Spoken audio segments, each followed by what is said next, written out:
So someone asked about antiphospholipid antibody in neuro-op, and specifically why does it cause coagulation problems. And as the name implies, it's not really a coagulation pathway problem. It's at the end of the pathway. It's the final common pathway. And the end of the pathway is the platelet, of course. And so what this causes is it causes sticky platelets.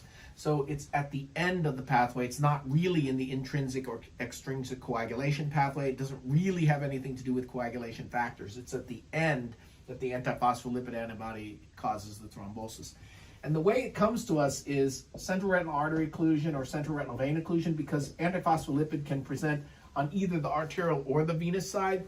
And in the brain, that's going to be stroke in the young person.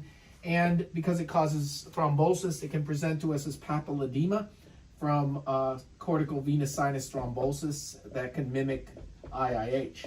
And so these are the predominant ways this antiphospholipid antibody syndrome would come to me. Of course, the patients often have pre-existing history of deep venous thrombosis or pulmonary embolus that is unprovoked.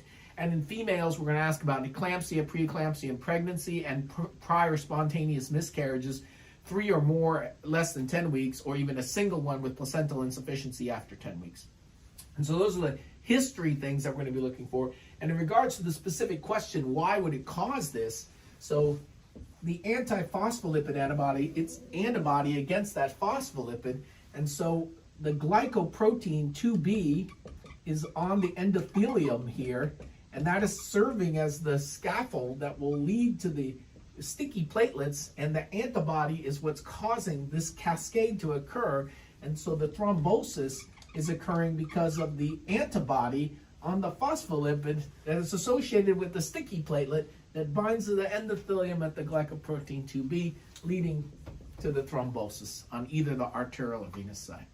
So you need to know a little bit about how the thing works. It's not really a coagulation thing. It's just causing a problem at the end of the pathway. And so unexplained stroke in the young person, either the arterial side or venous thrombosis, and in the eye, that's CRVO, BRVO, or in the brain, central venous sinus thrombosis, you should be thinking about antiphospholipid antibody.